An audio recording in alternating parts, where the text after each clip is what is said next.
This is the Watchmen Episode 6 feedback episode on TV podcast industries.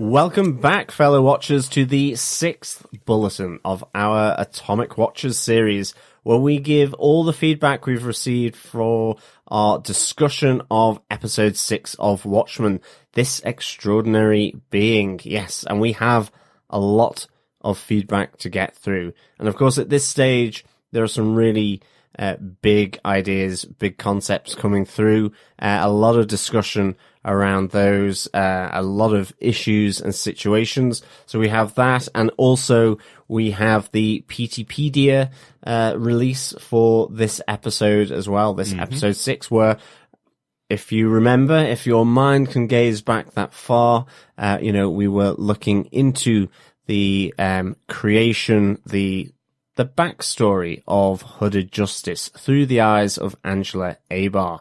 But I am one of your hosts, John. I'm one of your hosts, Derek. And rounding out the group, I'm Chris.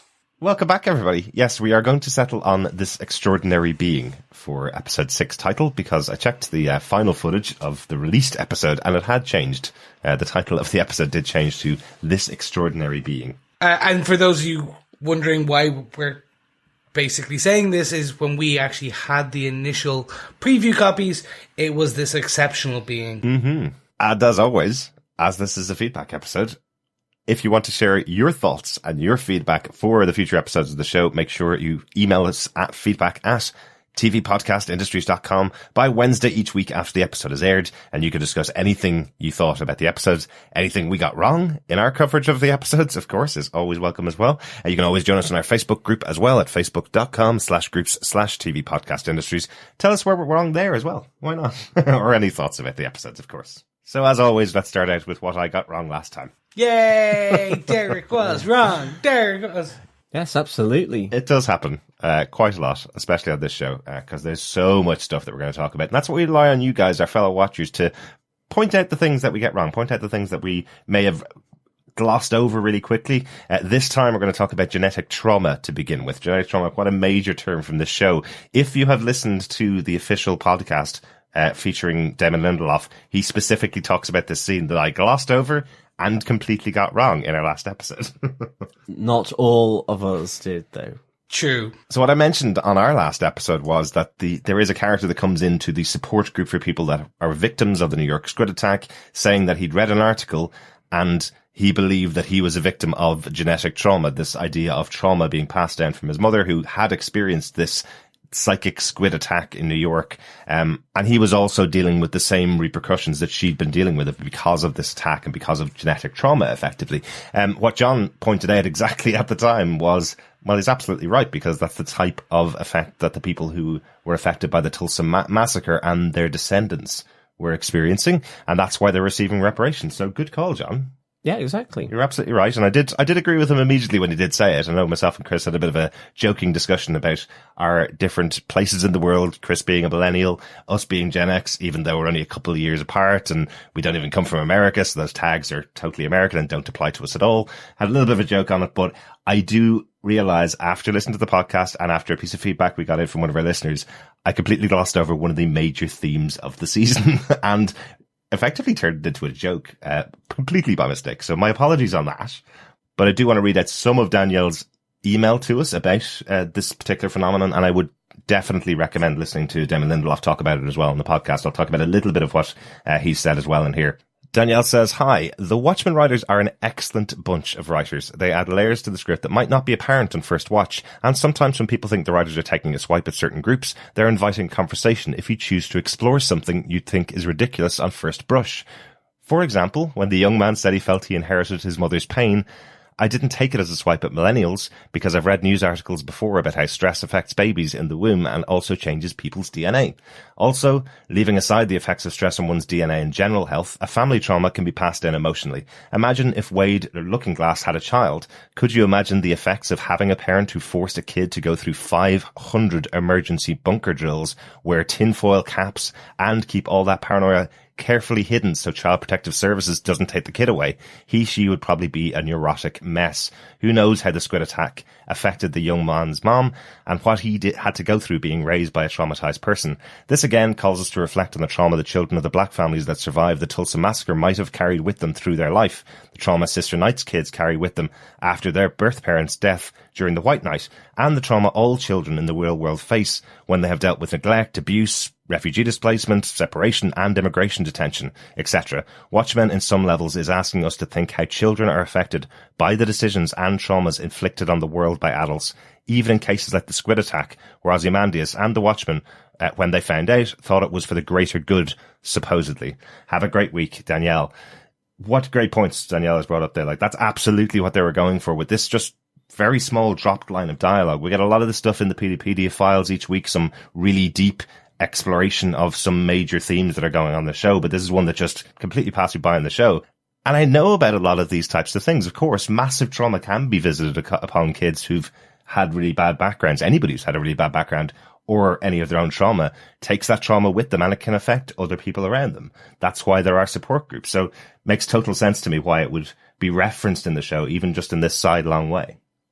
Yeah, thanks, Danielle. I think that's a really good point, and I think it's really important that, these ideas of labels such as millennials and Gen X, I'm certainly not one to do that. I think it's just some kind of other divisive categorization from my own view. Mm-hmm. And I do think that, that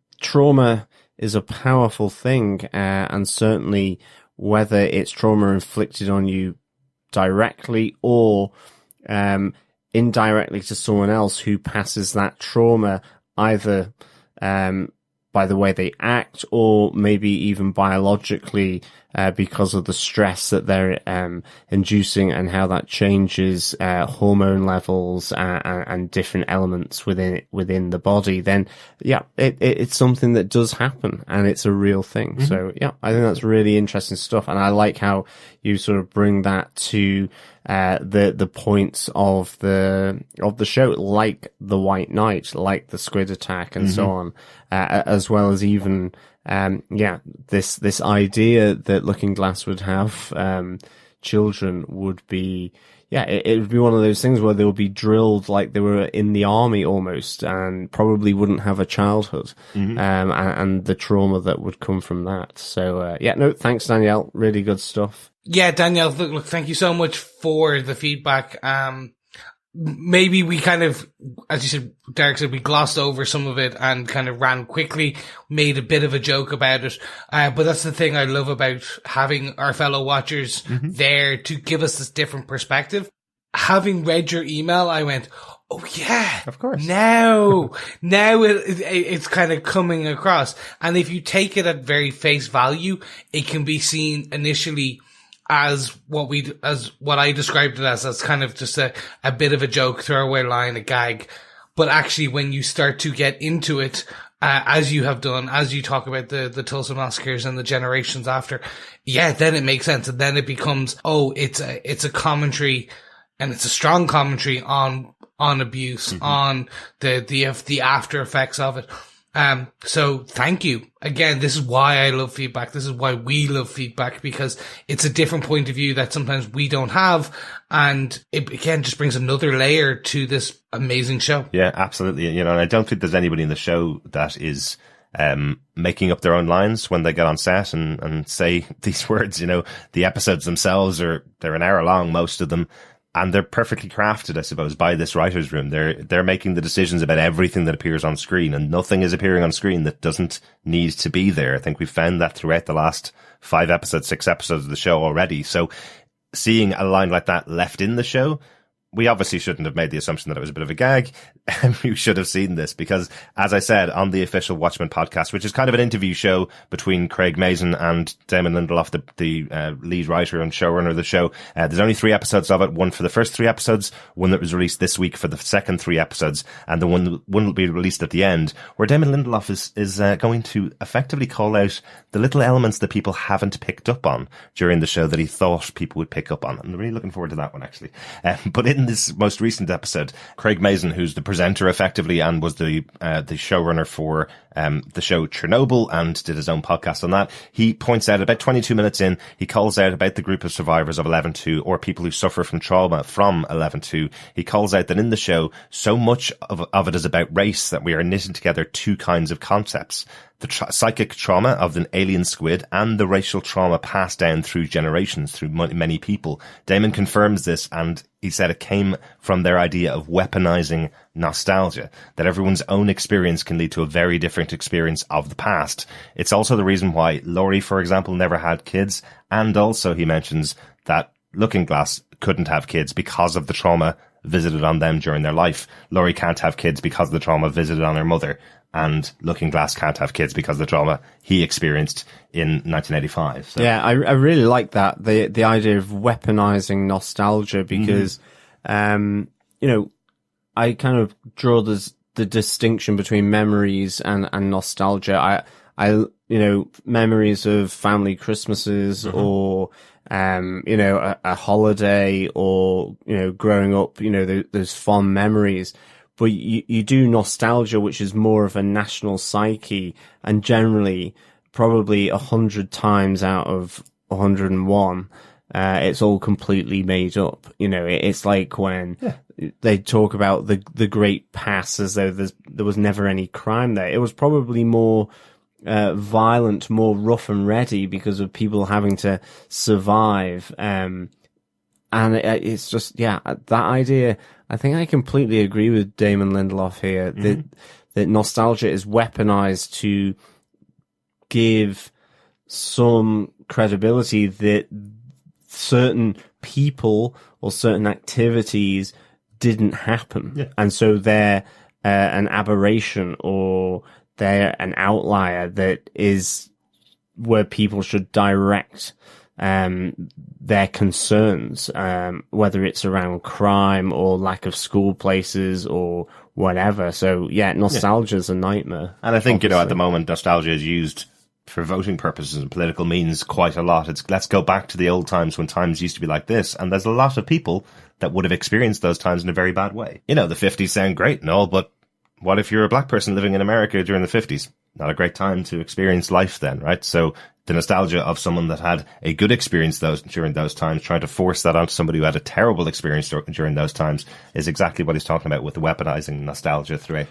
this series. And also being told that they didn't exist in that time. Yeah, you know, it's like with Windrush in the UK, or, you know, a lot of Caribbean people came to the UK on the promise of jobs and so on, and were encouraged. And then it's almost like they've only just arrived and are caught up. You know, yet you've had people of many number of different descents in the UK for a very long time. But there's this moment where, you know, it was assumed to just be white when that wasn't correct. Absolutely. And they're experiencing deportation. They're experiencing massive racism, even though their whole arrival in the UK was encouraged by the UK government and the UK people at the time. So yeah, it's a massively interesting and terrifying kind of point in history at the moment where we're looking to go back to a time that didn't exist for a lot of people, I suppose, would be the way.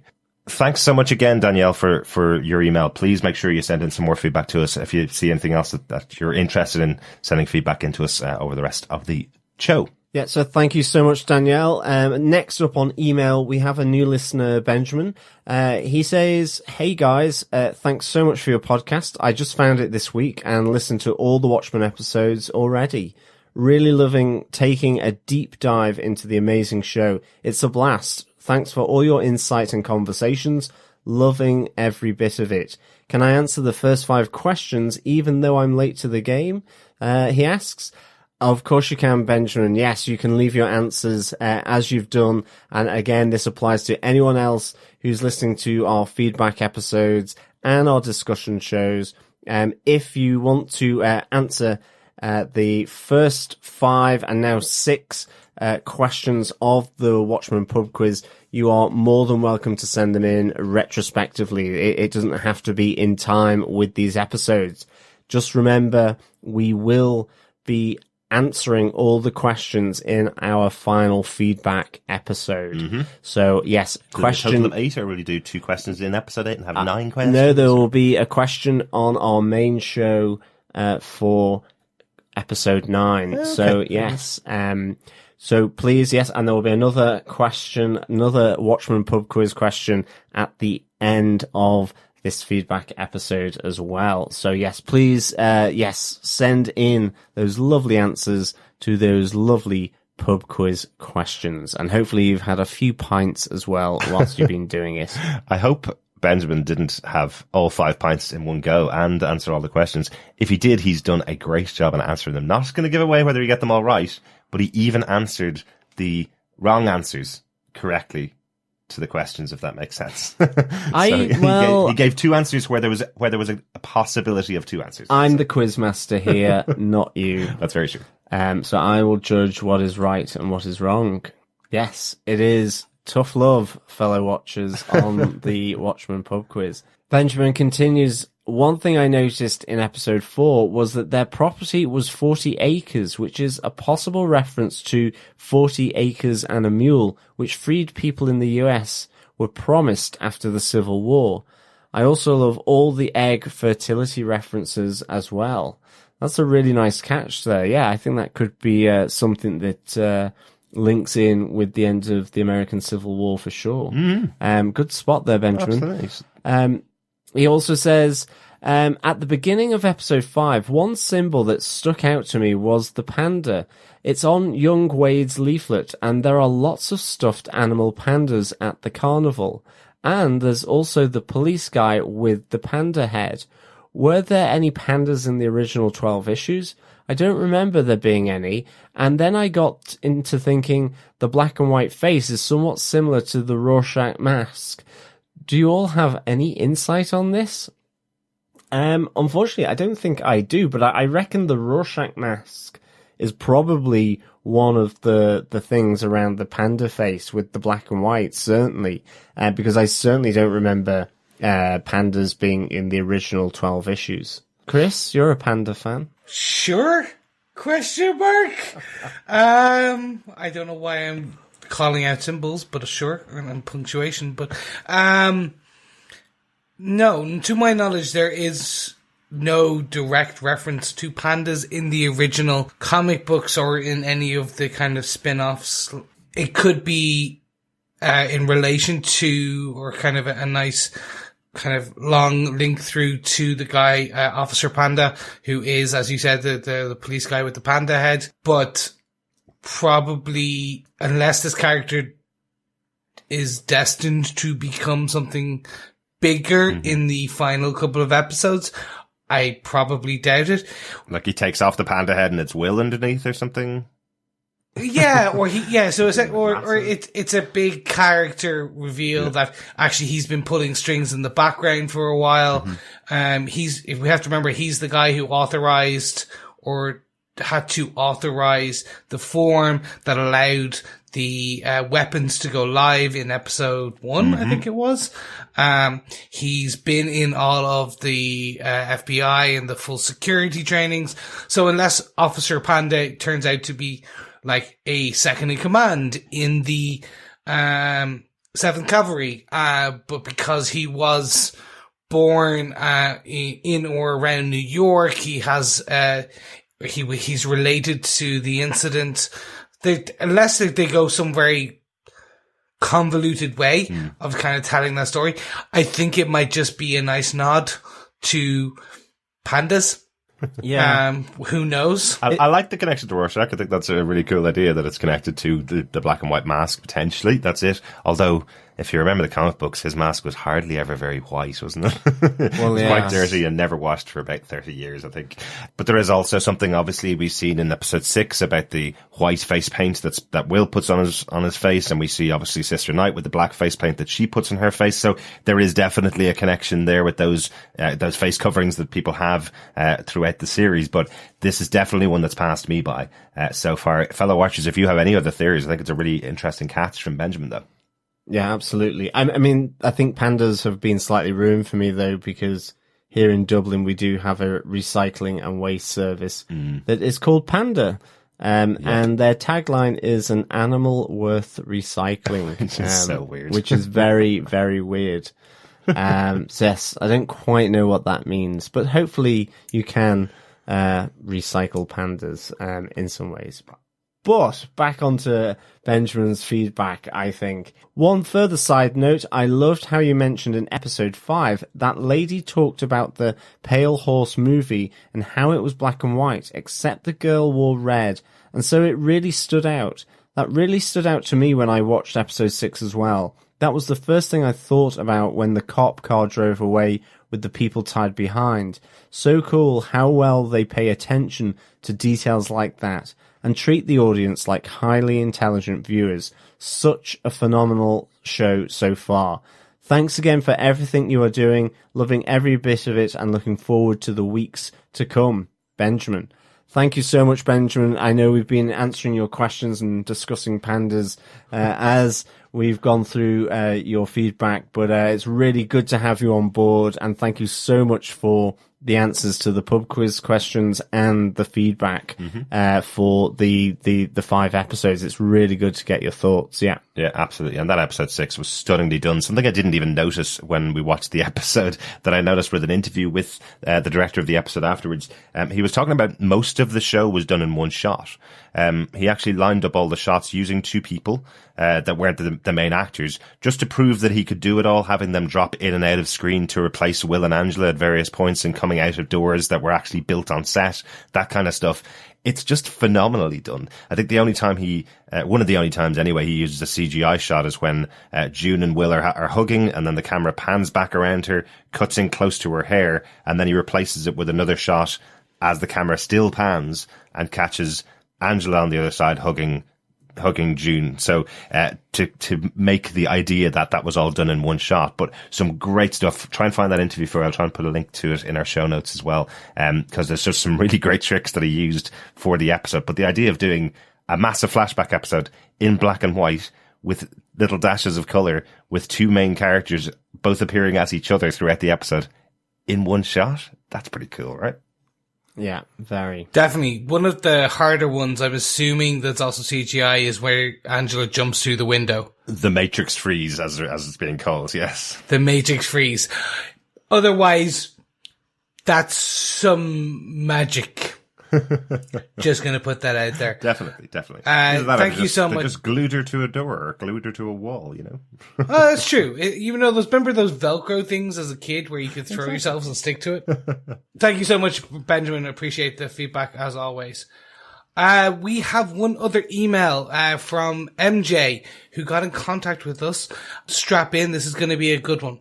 Hi all, really like your recaps. This show is crazy. Seeing a black woman flawlessly carry such an incredible show is changing my life. But just wondering, do you know about the Lone Ranger? He's based on Bass Reeves, but the Lone Ranger is white.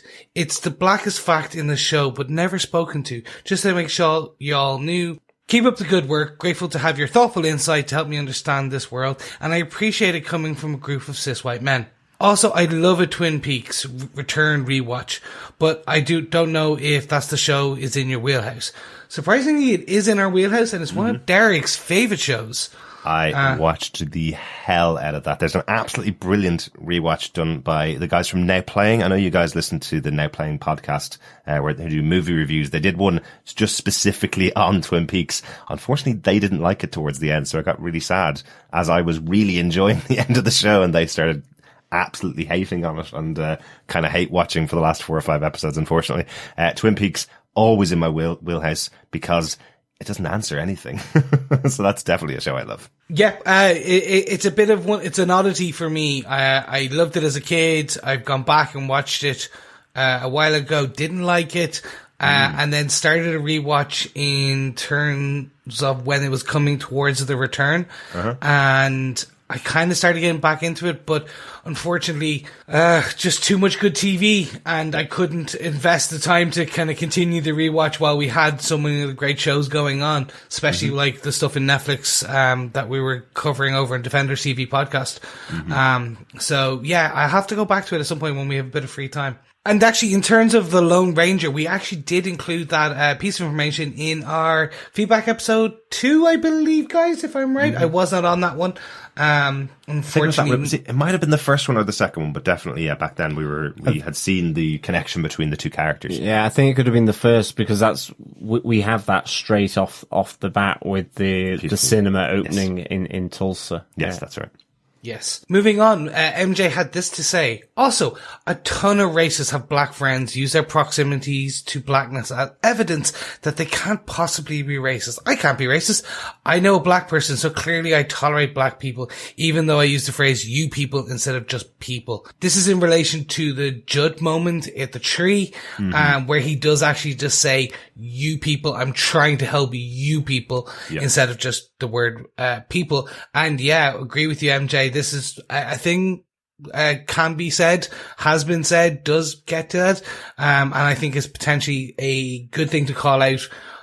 We'll see where this goes. Now that Angela has gone through the nostalgia trip, has seen the death of her friend Judd, who she considered one of her closest friends, who saved her, etc., etc. So it'd be interesting to see where we go. Yeah, absolutely. Yeah, no, really good to point it out. And I think what's really interesting about the moment, and fair dues to MJ for pointing this out in the episode, because the minute Judd says, I'm trying to save you people, is the minute that Will points out his hypnosis machine and goes, right, now it's time for you to hang yourself. He is instantly going, you don't get to say that to me, and you don't get to say, I have black friends, so therefore I'm okay, and then call me you people. You get yourself up on that noose, get yourself up on that tree. It's absolutely important that he's underlining it at that moment as well. Yeah, really good catch. Finally, MJ had this to say. Last point, and maybe we differ because I'm a pan-black woman. I did not think it was weird that Reeves married the baby. The sentence is weird, but that's my fault. Don't worry, it wasn't that weird. He didn't raise the baby. They most likely were in foster care or something, but they're forever bonded by their shared childhood trauma that no one else in the world understands. No one but the child and the child throwback to trauma in the DNA. The things she had to go through, the things we didn't get to see, the trauma piling on them as they grew up. They only had one person on their side their entire lives. They've always been partners, fighting for survival together. Who else could they trust to make a home together and build a family together, if not each other? No one. Yeah, I think I completely agree with that. I can see that bond would definitely happen, yeah. I think Mia has a really good point here. I think I was more sort of open to the idea anyway that this could have happened. But yeah, I mean, he certainly didn't raise her, and so it is kind of, a bond of a solidarity bond that, and maybe they were in separate foster homes ultimately. Absolutely. And I think that's probably where myself and Chris made that little assumption, because it was kind of one of those ones where he picks her up in his arms, kind of like this is my responsibility now, that moment. Like we mentioned it back in episode 1, that this is like the superhero origin story where Kal-El is sent from Krypton to Earth, and then he's found by the Clark family, and they pick him up and then bring him to the house, and then they take care of him for the rest of his life. And I think both myself and Chris, if I'm right, I'm not going to put words in your mouth, but I think both of us looked at it and went, oh, he's going to take care of her forever now. And then they grew up together in the same home with him taking care of her. And then they got married, and then they moved out, and then they lived in their own house and had a family. And I think that's totally our fault for jumping to that conclusion. You're definitely right. Of course, he couldn't possibly take care of her. He's only about 7 or 8 himself, so he couldn't possibly be taking care of a child that young, a baby that young. Something must have happened. They must have gone to some kind of foster homes in New York. I think maybe just because it wasn't mentioned, myself and Chris both jumped to the same conclusion. Hey, look. It's the jump to conclusions board once again. We should stop doing that. It should have been explained. It should have been said. as a castaway line or something in the dialogue. Yeah. They are so careful with everything else that goes in the show. I'm assuming it may have got cut, or edited slightly out, but they don't mention it. And you can see how we come to a conclusion and kind of go, that's weird. But yes, MJ, completely correct. Everything you say is most likely, when you think about it logically, they were probably in different foster scenarios. And then, yes, they came together over their shared trauma. Yeah. Yep. MJ went on to say, let's pretend there isn't gay or bi in this world. The cops never say gay. They just effeminate Captain Metropolis, I think. What if your entire life you've only been brutalized by white men, and then suddenly as you step into a new secret role that all the whites literally try to beat out of you, suddenly an Aryan white man not only supports your fight for blind hooded justice, but also shows a love and perceived respect you've never had from any man.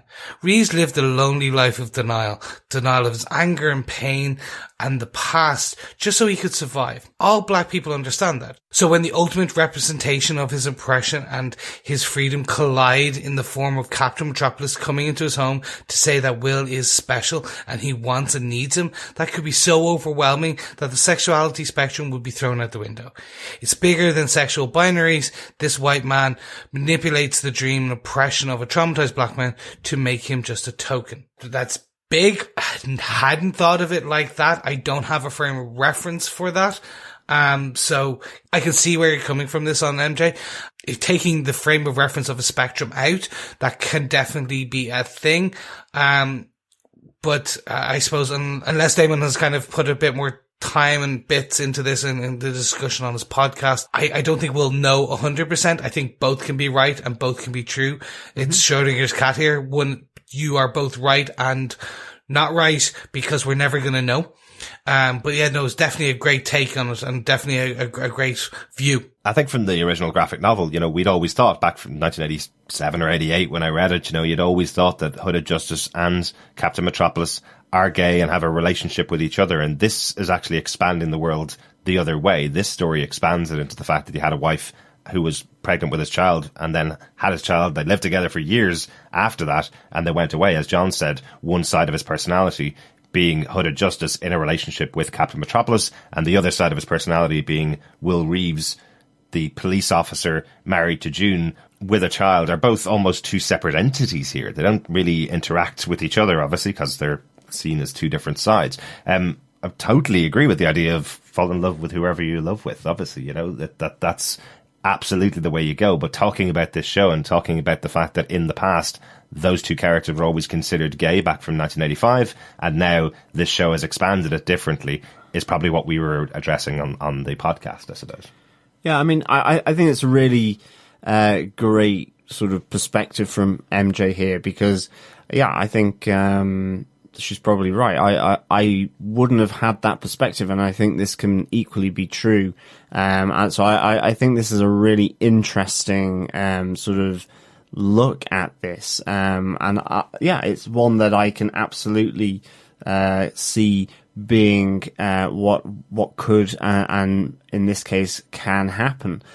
So yeah, I think this is really interesting. And I think, the idea as well that Will Reeves and Hooded Justice, they collide together actually in his family home with his wife. And she's the one that is, raising the eyebrow when Captain Metropolis first comes in and saying, well, no, I'll just sit here at the table whilst you discuss everything. So I think this is also really interesting, just that pivotal role that Will Reeves' wife also has, the baby that he saved in 1921 after the vehicle they were escaping in from Tulsa crashes. So I think this is really interesting. And also in the same way, as a gay man, I'm seeing this chapter between the two of them effectively Captain Metropolis walking into his home and saying, I know what you are underneath it all. And not just the fact that you're a masked vigilante. I know everything about you just by spending time with you. We have those interactions with June's wife where she's in bed with Will saying to him, don't make me cry. I'm pregnant with your child now. Don't make me cry with your relationship with Captain Metropolis. So she's pointing out the fact that she's seen a change in Will since Captain Metropolis came around. And I was seeing that from my perspective, that he'd been able to be free with his sexuality for the first time as well. But as I did say in our original podcast, I'm not sure whether he actually even likes Captain Metropolis by the end of their affair, or by the end of the time they spent together, because this guy's horrible to him. Oh, big time. Yeah, big time. Yeah. MJ closed out by saying, okay, that's all. I'm finished the podcast. No more notes this time. I'm brand new to this world, and this episode is perfect. Usually racist violence is depicted like porn, so I just cannot partake. 12 Years a Slave, Django, and even Armistead. But this was necessary, empowering, and thought-provoking. By the last scenes, I was like, technically William is a serial killer, but I'm fine with that. I'm in love with Looking Glass, like very deeply need him to be alive. One of the most important questions I had going into the episode, did he run to the bunker? Did they just capture him as a prisoner? He can't die. But by 2 minutes into the episode, I'd forgot about Bay and was completely focused on what was happening. Assuming next episode will be a little more action, the clock is ticking. P.S. Adrian is a douche. MJ.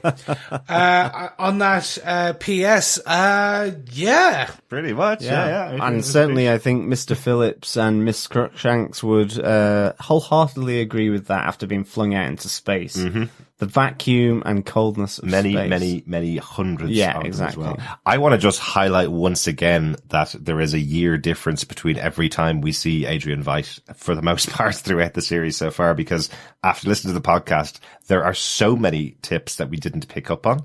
Here's a quick one for you guys. In the first episode, Adrian Veidt goes, I'm about to write a play. And in the second episode, he has them all perform a play that he's written. That shows you it was at least a year apart, because he didn't write a play overnight, right? He might be the smartest man in the world, but...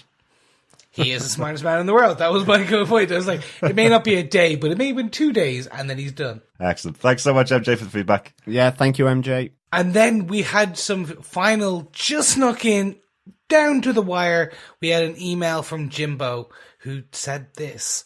Hey guys, sorry this might miss the cutoff, but just in case. Just when you thought this show could not get any better, they'd done it again. As we saw with Marvel, some flashback origin story episodes can be mixed, but this was totally new. I loved the noir cinematography, and the way they switched between Will and Anja was like no other show I'd ever seen. This was almost Tarantino-esque approach, and such an amazing feat to do all of this just for one episode. The way they ghosted in the piano playing mother as the camera followed Will down the street was fantastic. And for that Matrix jump shot out of the window, yeah, we just talked about that. Oof. Hopefully that was not a single take. Jimbo went on to say, that said, as much as I enjoyed the spectacle, I've been thinking the same thing as Chris in the positioning of the episode. As it does now feel like ages since we spent quality time with some of the other quality characters they've introduced here, like Laurie and Lady T. Overall, I would still agree that this is a 5 out of 5 for originality, but do want to see the series moving forward again for the next couple of episodes. Thanks, Jimbo. Jimbo, thank you so much. Of course, I'm going to say thank you for agreeing with me. Always a good thing. I know I'm not alone now. Agree, the cinematography, we talked about it. It was just amazing. I didn't think about the Tarantino-esque, and that does give me a bit of a pause to go back and think about it. But agree with you. Sometimes Marvel slow down can be mixed in terms of the flashback origin episodes. Still, I do think some of the Marvel Netflix shows did do very well. Some not so much, some very well. But I'm with you right there. I think we've slowed down time enough. We've done the flashbacks enough. Let's move forward and let's really get into it. All right, let's hoping next episode is not a flashback episode. Yeah, let's hope. Let's hope not. Yeah, thank you so much, Jimbo. We also have a bit of voicemail through from Steve Brown as well. So remember, fellow watchers, you can head on over to the website at tvpodcastindustries.com and click on the right-hand side tab and leave up to 90 seconds of your thoughts, or send it in by email through to feedback at tvpodcastindustries.com. Hey guys, it's Steve, and I just wanted to record a quick thought. I actually am, and this is my second recording because the first one went really, really long. Thank you, Derek, for submitting some feedback to the podcast that I'm co-host on. I appreciate that, and you are correct. The cinematography on this episode was just amazing. I love the blending of color and black and white images, and I've done still photography for years, both in film and on digital, and that is just an amazing process to me, to have the color and the black and white kind of mixed, and to see that throughout this episode was really, really amazing. I love the reveal that Will was Hooded Justice, and that I think it was Chris and I who were in that camp from the beginning, from the very first episode, that we were like, oh, he's Hooded Justice, obviously. And so I just love that reveal that we find out. The truth of that, it was really good. There's so many things in this episode that play to just what we're seeing today in society, but not just that, but what was going on back then as well. And I just love all the big things. We didn't even have to have an Adrian Veidt, scene in this episode. We didn't get a lot of progressing the story necessarily. We got definitely some big reveals in the plot, and absolutely loved everything. This episode was really, it may be my favorite, but I'm not there yet with it, but it was definitely up there for the season. Can't wait to hear what you guys thought. Talk to you later.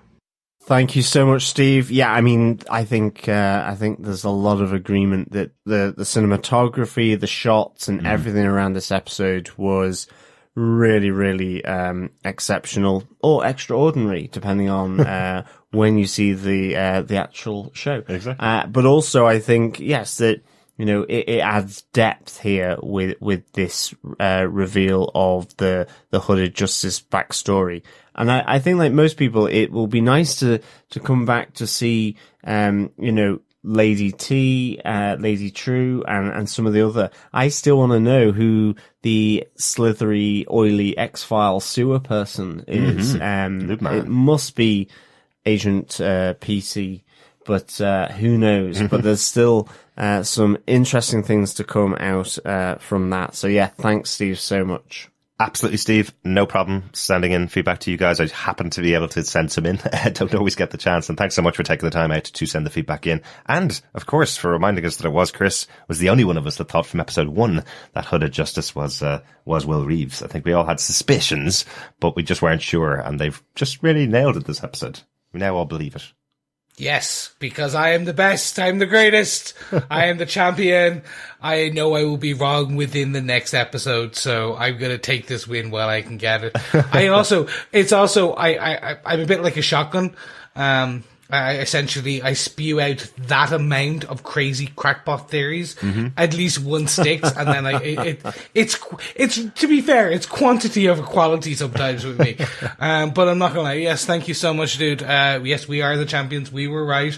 We will laud this over everyone until the next episode. Yes, which is coming very soon. Exactly, which was episode 2 of the show, unfortunately. Yes. Yes. I was listening to Panels to Pixels, which is their coverage of Watchmen as well. Steve, I did notice you pointed out your love of the character Moon Knight, and I I can't resist pointing you towards Into the Night, a podcast about Moon Knight, or the only and best podcast about Moon Knight, which we've all appeared on. So I know your love of Moon Knight is now great, and you're really dying to get into the TV show when it comes out on Marvel Plus, or Disney Plus as it's currently being called. It'll be Marvel Plus within a couple of years.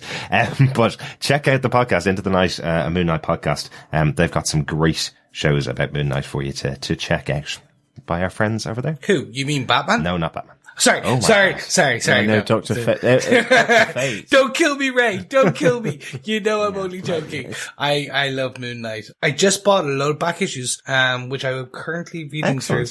Very cool. So there you go, Ray. I made up for my joke. Very cool. Back to the Watchmen feedback, John. Yeah, not much Facebook feedback this time, but Michael Downey gave us a great lead into this week's Peterpedia. He says, unrelated to this episode, but any speculation or thoughts on if Lady True might be a possibly surviving daughter of the comedian and the woman he shot who was pregnant in Vietnam? Or perhaps the daughter of the surviving baby whose mother was killed? Interesting. Is a fascinating question because we just haven't got enough in the TV show at all about Lady True, right? We just know that she's from Vietnam. We know that she's got a lot of money and she took over Adrian Veidt's organization. We know she has a person she's calling her daughter. That she's not being very kindly to, let's say. But she is responsible for and is giving guidance to, but isn't walking her back to bed when she's had a nightmare, for example, is the scene I think we saw with her. So not the nicest of people dealing with it. In terms of the comic book, yes, the comedian had a scene where he shot a woman who said she was pregnant with his child before he left Vietnam. And as John said, this is a really good lead-in for this week's Peterpedia files over on hbo.com/Peterpedia. 3 new documents this week. One of them, which we'll go into first, I suppose, is Lady True Fact or Fiction. This is effectively, what do you call these kind of expose-type articles about, from a gossip magazine, yeah? And it's kind of taking quotes from a book written by Bian Mai, who calls herself the Mater Familia, the female head of the household of Lady True. Not her mother, necessarily, which is what makes it interesting, I suppose. Weirdly, the writing in this is so well done that it makes you miss some major details they're calling out. They're effectively pulling out bits of a diary, kind of this biography and an interview that they did with a PR woman, mashing them together and turning it into this kind of fact or fiction kind of headline in a gossip magazine, right? So they do specifically call out that Lady True has 4 PhDs, 1 in astrophysics, 1 in nuclear fission, 1 in bioengineering, and 1 in nanochemistry. She has 50 Voyager-class probes in the galaxy. Does this mean that Lady True is possibly Dr. Lady True? Well, she would be with 4 PhDs, right? And does that mean that the message on the moon that Adrian Veidt was trying to leave, the Save Me D, was Save Me Dr. True, trying to reach the probes that are going round in the galaxy, right? Because he knows they're there. The statue of Adrian Veidt is in Lady True's office, right? So is he just trying to reach Lady True, not Dr. Manhattan and not Dan Dreiberg, as we thought he could possibly be getting in contact with? I mean, technically she's Doctor. Exactly, yeah. True. Instead of who? Exactly. It is true. She is Doctor. Well, that could get really annoying. It's definitely a thought. It depends on who his captive is. It's great to know that the Voyager class probes are out there because that was a probe we saw. Is a satellite. And he, waved up at it and yeah. Yeah. So it depends on if he knew that Lady True had taken over his company and stuff before he was put into captivity, because then that's definitely something.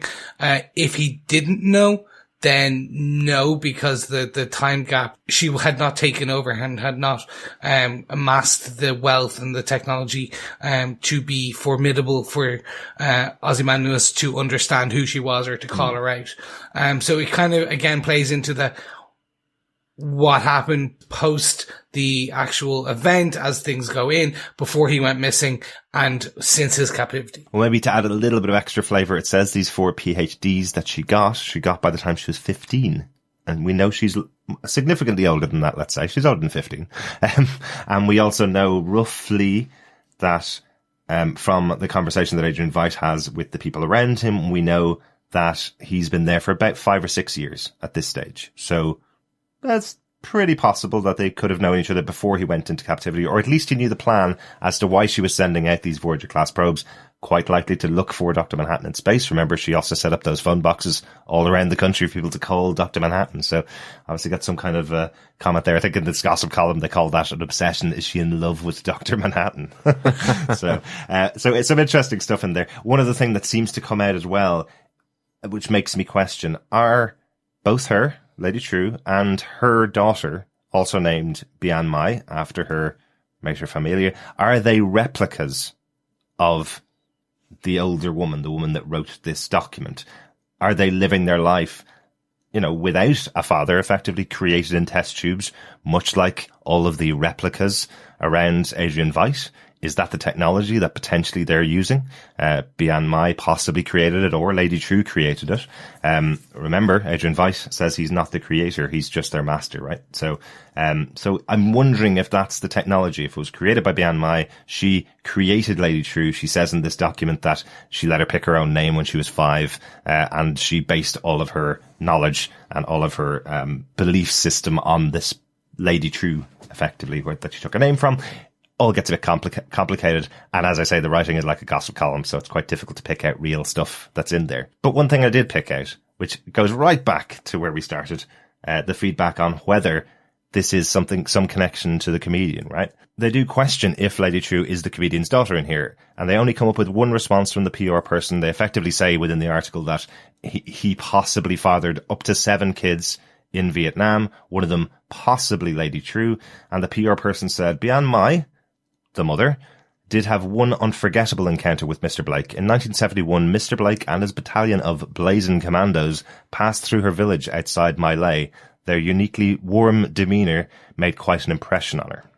Now, this is a reference to the My Lai massacre back in Vietnam War, where they massacred entire towns. It's considered one of the most brutal atrocities in Vietnam War. So by them saying a warm demeanour making a massive impression on her, possibly she's someone that died at the time, or her family died in My Lai at the hands of the comedian and his Blazing Commandos, something that we did see in the comic books when the comedian was in Vietnam. So certainly no love between the two characters anyway. No, absolutely not. I mean, just again, great context here from Peterpedia. And again, great intrigue that, possibly, just possibly, we could have little Lady True clones going around.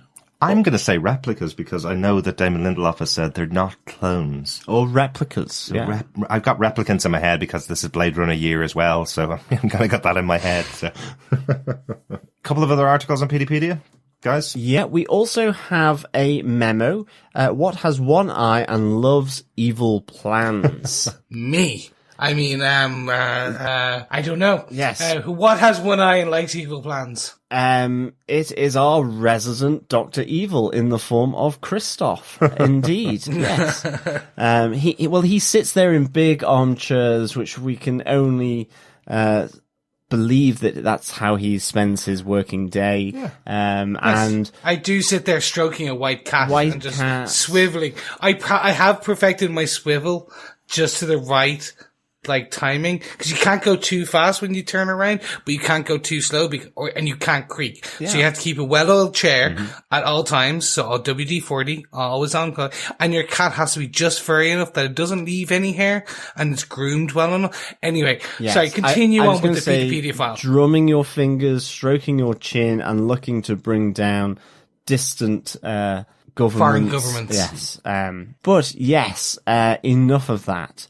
The thermodynamic miracle strikes again. Laurie Blake was monitoring Angela the whole time and learned that Will was hooded justice. So she's saying here that it's odd that Will was the man that offed and basically killed Judd Crawford, and was also the one who beat up her dad when he tried to rape her mum. Mm-hmm. So I mean, again, there's a lot here in this memo from Peterpedia to really show the complexity that's going on here. Well, I just like Laurie's phrase as well. The thermodynamic miracle is Laurie's phrase, just kind of going, oh yeah, this is no coincidence in the world, is there? Yeah, exactly. It's there is no such thing as coincidence. Exactly. Here I am investigating something in Tulsa, Oklahoma, and it's connected to my bloody dad again. Yeah, exactly. Petey, he's been sent over to investigate Looking Glass's house because Laurie feels he might be working for the 7th Cavalry. And again, that's still to play out within the show, what happens after that.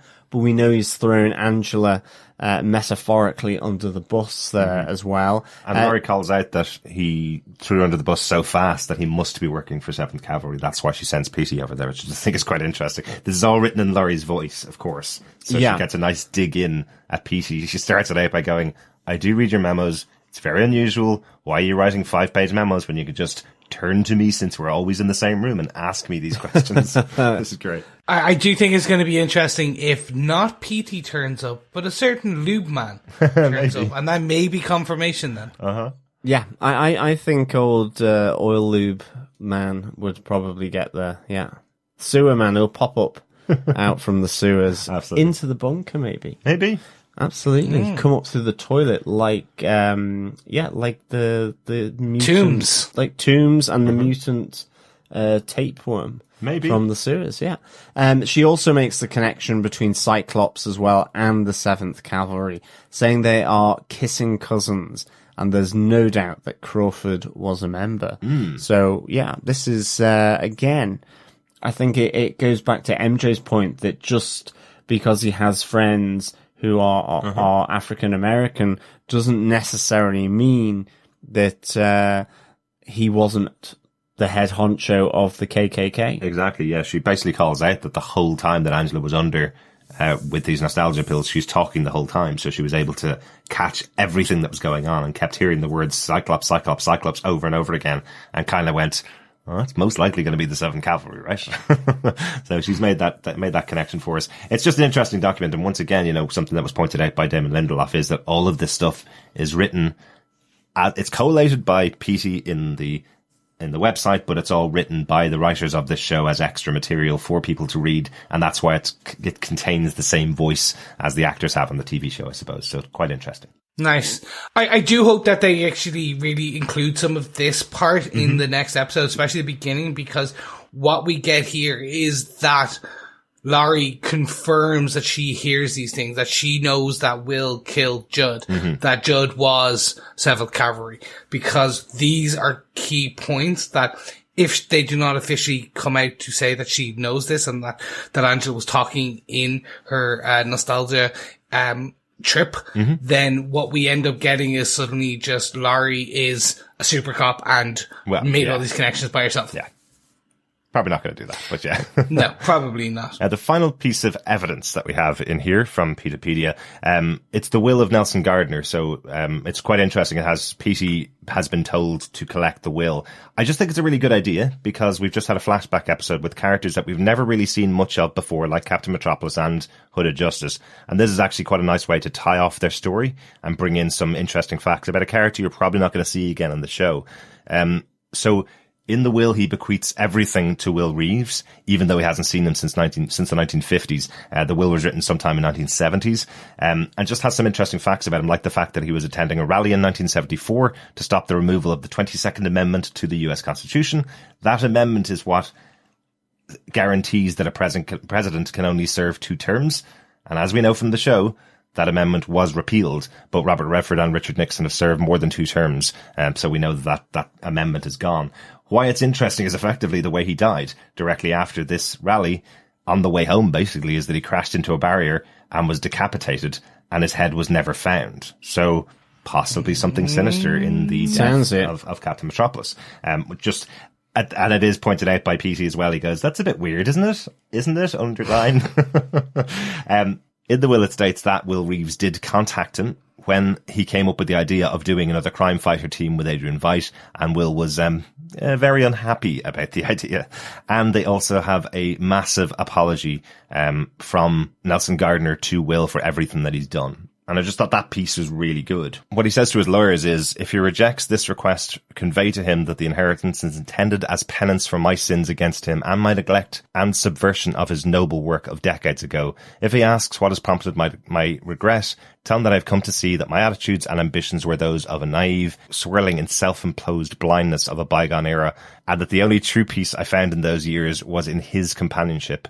Tell him that I was wrong when I said we should avoid political situations, and that he was right when he mocked us all those same words over and over again every chance he could.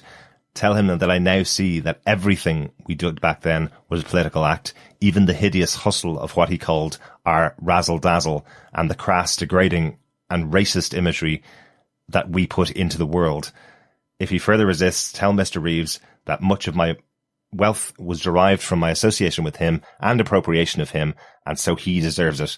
Tell him that I always told him he would outlive us all, for he was the only one amongst us fighting true evil. Wow, there's some strong words. Yeah, it's really good. Especially how we know at the end of this episode, he did not come across like that. Exactly. It's almost an amends, but I think the interesting part about it is that it may not be an amends. We don't know how Will took and how the reaction of that was. You know, this is 30, 40 years later, effectively. So did anything change at all? We know he became an activist in the future for certain political means, but we don't know whether he ever actually did anything about those beliefs later in his life. So easy to put down on paper, I suppose, but not necessarily true to how he acted for the rest of his life. So, but no, I did find that really interesting as an article, and really good to have that moment from Nelson Gardner.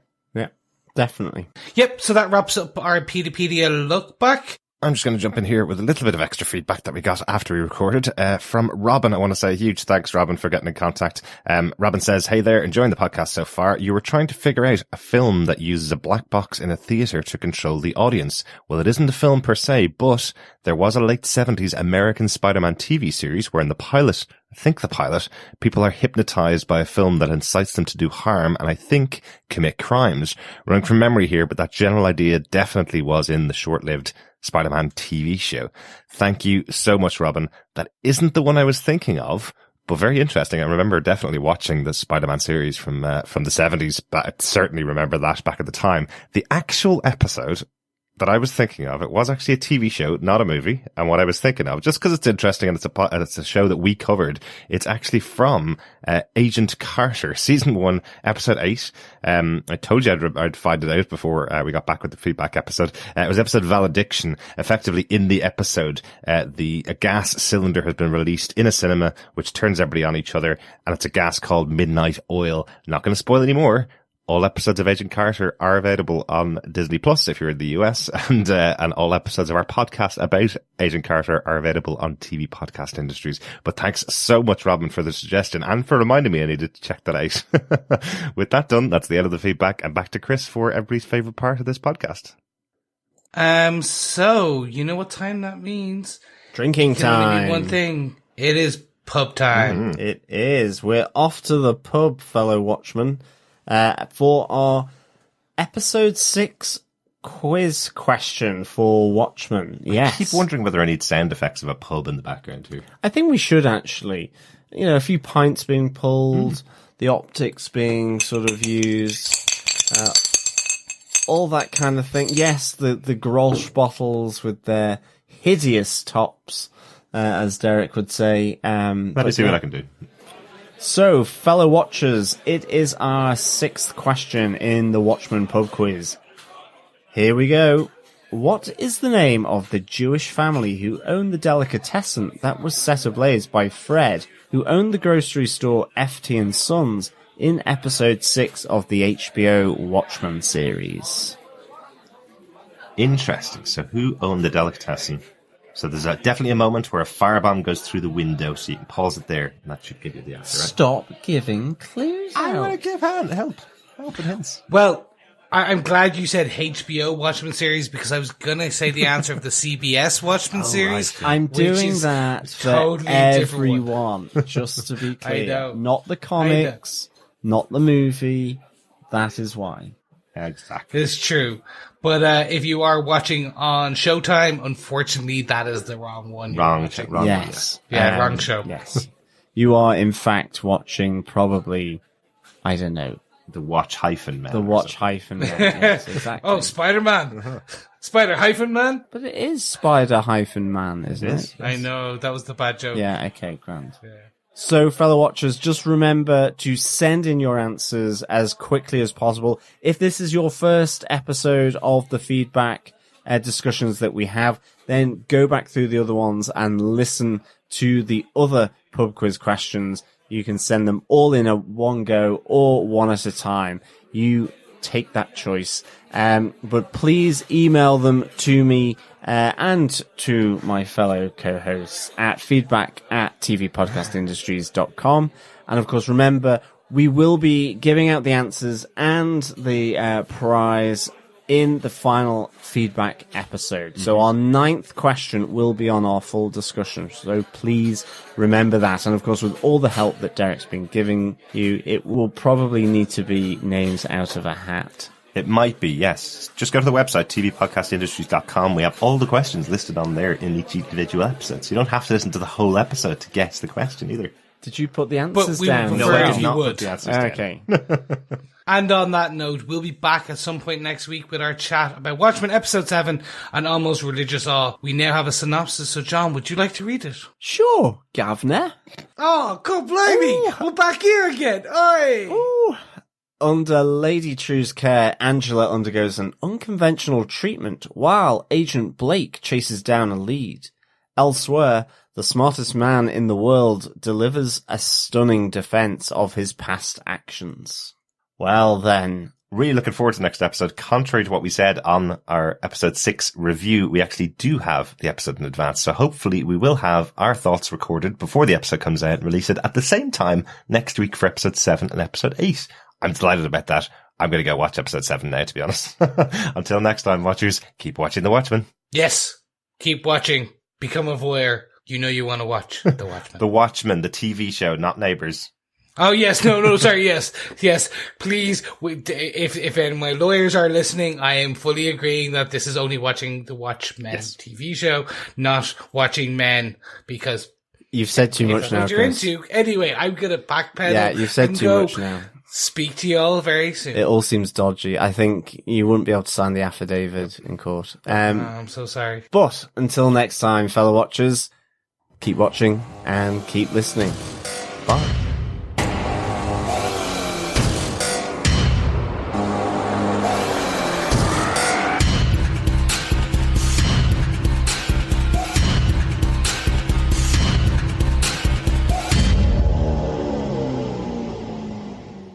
This was a Televisual Podcast Industries production. You have been listening to the Watchmen podcast.